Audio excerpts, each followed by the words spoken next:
তো বলছে ভাও, আপনি কি দুধের দাম কমাতে পারলেন না তো? নড়া, তুই আমার কি ভাবি?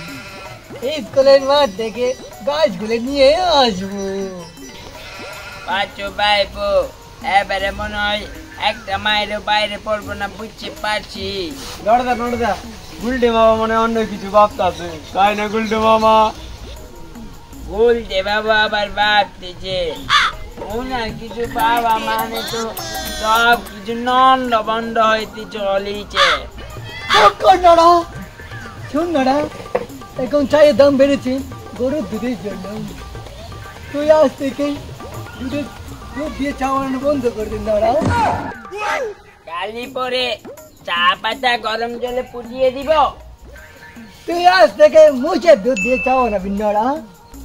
আপনার পেটে মোচের দুধ সহ্য হবে না, পরে ওই চা খেয়ে আপনি বাথরুমে যাবেন আর আসবেন, যাবেন আর আসবেন। নড়া নড়া, এখন থেকে তোর দোকানে আমি চা খাবো না নড়া, খাবো না।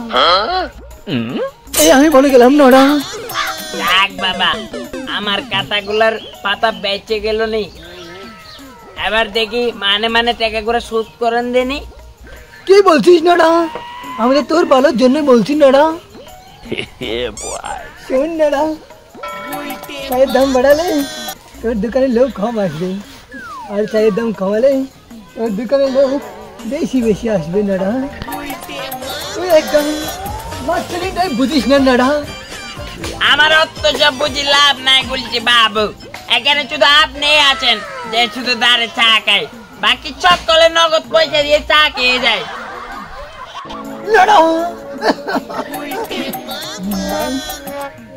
বুঝিস না, গরুর দুধের নয়, তুই বরং ষাঁড়ের দুধ দিয়ে চা বানা। কাল তোমরা সে দল নড়া।